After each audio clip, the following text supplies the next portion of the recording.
Bom, pessoal, muita coisa. Esta semana realmente é uma semana um pouco agitada no temas de política internacional, porque há a reunião das Nações Unidas durante toda a semana e há também, durante toda a semana, começou na segunda-feira até sexta-feira, a Cimeira da União Europeia, aqui com os temas escaldantes a serem resolvidos.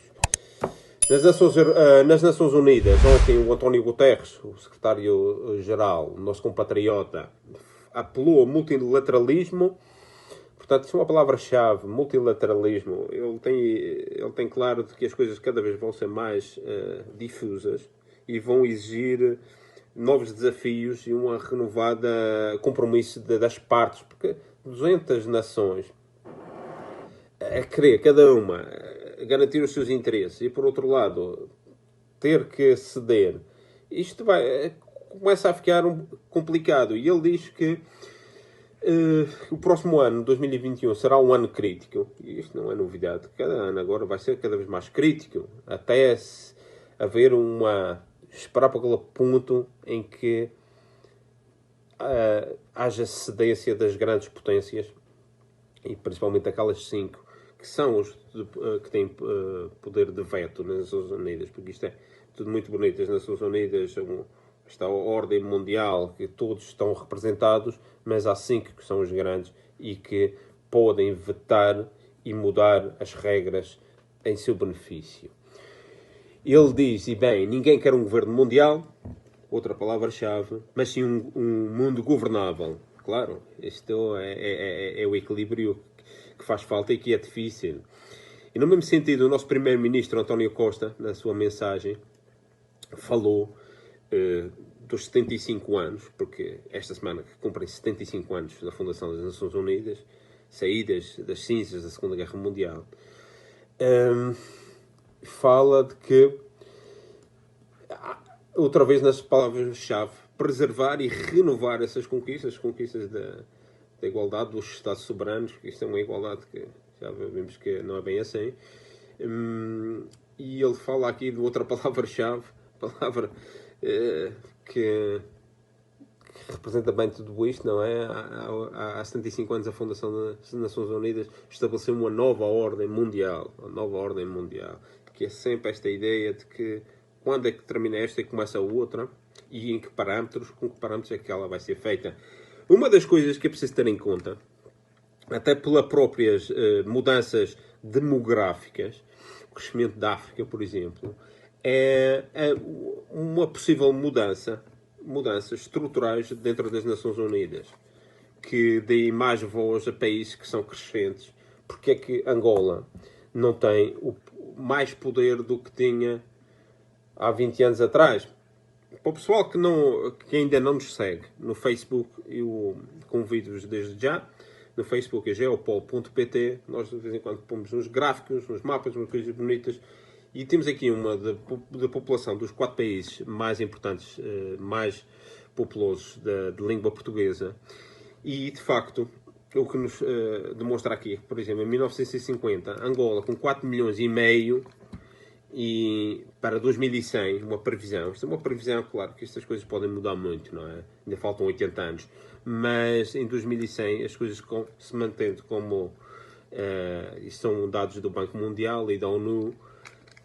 Angola terá 188 milhões. Será o país de língua portuguesa mais populoso de língua portuguesa no mundo. Mais do que o Brasil, que está agora no seu pico, mais ou menos, 200 e tal milhões, 212, e depois vai baixar até 180, ou seja, menos que Angola. E Moçambique vai ter 124 milhões, Portugal vai ter 6 milhões e 900 mil, ou seja, menos do que em 1950. Portanto, aqui é uma mudança muito grande, e essas mudanças são aquelas que também os países africanos muitas vezes exigem ou pedem, clamam nas Nações Unidas.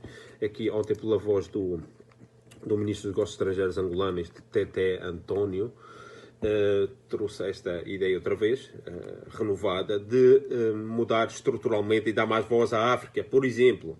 E isto vão ser clamores que vão ser cada vez mais renovados. Há uma mudança aqui muito grande, mudança a nível da produção de comida, da agricultura, da demografia principalmente, da migrações, são estes factores que estão mudando. e que se não se faz aqui um compromisso realmente de equilíbrio e de boa vontade e de cedência, isto pode-se complicar demasiado. E ninguém quer voltar àquilo que já se assistiu aqui na Europa. E então há esta ideia que foi expressa pelo António Guterres, pelo António Costa, o próprio Putin vem no mesmo sentido falar. Ele diz, por exemplo, aqui: a ONU não deve ficar imóvel, mas evoluir de acordo com as dinâmicas do século XXI e constantemente adaptar-se ao mundo moderno, que está ficando mais complicado, multipolar e multidimensional. Eu acho que ele aqui tem uma boa apreciação daquilo. Ele está vendo as mudanças. Por exemplo, a Rússia também é um país que vai ter cada vez menos população, e a sua população, por exemplo, população étnica minoritária pode-se converter em maioria, muçulmanos, por exemplo. Ele sabe tudo isto. O presidente chinês fala também na mesma coisa. Vamos renovar o firme compromisso do multilateralismo. Outra vez as mesmas palavras. Multilateralismo, renovar e promover a comunidade os valores comuns da humanidade. O Trump, aqui eu acho mal porque ele concentrou-se na China em arranjar um inimigo para a situação atual da pandemia, inventar desculpas. Eu acho que ele falou mais da China do que dos Estados Unidos, por exemplo. Ele disse China tantas vezes no discurso dele e não demonstra uma ideia de querer resolver os problemas, mas já se sabe que ele tem esta forma de dizer. Ele tem eleições à porta. Pode ser isto aqui um pescar de olho àquele eleitorado que ainda acredita que a China foi o causante da pandemia e que possa garantir mais votos. Eu não sei o que é que a quem é que correspondia a este discurso. Não foi um discurso muito bom. Falou ali só de uma coisa que eu achei bem, foi defender a vida dos não-natos. Foi o presidente da maior potência mundial falar exatamente dos seres humanos que menos poder têm e que mais vulneráveis são, ou seja, ali um firme compromisso contra o aborto. Achei bem. O Bolsonaro falou ali de várias coisas, falou contra o protecionismo, que o Brasil agora já não é protecionista. Por outras palavras, podia dizer que já nem sequer é nacionalista e que está vendendo as suas reservas naturais e a sua pouca indústria que ainda fica aos maiores postores, que são do Norte. Ou seja, está vendendo aquilo que o Brasil produzia e ainda pode produzir. Não é um discurso nacionalista, é um discurso neoliberal. Depois também falou ali dos problemas fronteiriços com a Venezuela e por causa dos problemas que estão na Venezuela, estando na Venezuela. Aqui entre dois países irmãos, aqui falta muita diplomacia para evitar um problema ali. Eu gostei de ouvir o Bolsonaro a dizer, quando começou a se dirigir aos convidados e ao António Guterres como secretário-geral, de ter orgulho em se exprimir na sua língua-mãe, português. Isto foi e representa bem aquilo que o Brasil deve fazer fincapé, defender a língua portuguesa, que é o país mais importante, ainda é o país mais populoso de língua portuguesa. E, claro, com Angola mesmo à sua frente, do outro lado do Atlântico. Ele falou do Atlântico Sul e dos desafios que existem contra o terrorismo e tudo. Não sei até que ponto é que estão coordenados o Brasil e a Angola em relação a isso. Falou da perseguição aos cristãos em todo o mundo. Também tem razão, existe essa tendência, infelizmente. E depois disse que o Brasil é um país cristão e conservador. Bom, cristão eu entendo porque é de maioria cristã. Agora, conservador é muito...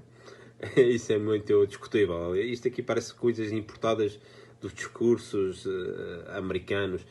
É bom pensar que o Bolsonaro depende. Se ele não tivesse os votos de todas aquelas seitas evangélicas, ele não seria eleito. Portanto, ele tem que estar constantemente a pescar o olho a esse eleitorado, apesar de ser um eleitorado que aporta muito pouco há uma evolução do Brasil, não é? Então ele falou aqui do Acordo de Abraão, que ele não tem nada a ver com isto, o Acordo de Abraão entre os americanos e os Israel, e ele falou disso, em vez de se concentrar mais no tema geopolítico brasileiro, mas bom, é o que há. Gostei também achei interessante que o presidente do Azerbaijão, ouvi um pouco do seu discurso, o Ilham Aliyev, a falar em nome do movimento dos não alinhados. Claro, ele representa 120 países deste Concerto das Nações de 200 nações, e era muito bom ter em conta o que é que dizem os não alinhados. Porque o movimento dos não alinhados é interessante, o movimento de Bandung, porque na realidade era aquele movimento que estava fora da esfera soviética e fora da esfera norte-americana naquela altura, que só havia dois polos. E as coisas como estão, polarizantes outra vez, pode ser que nos mostrem bem o caminho que há que seguir, um caminho de terceira posição e de equilíbrio. E, claro, não há que descurar aqui 120 nações, que ainda são crescentes economias.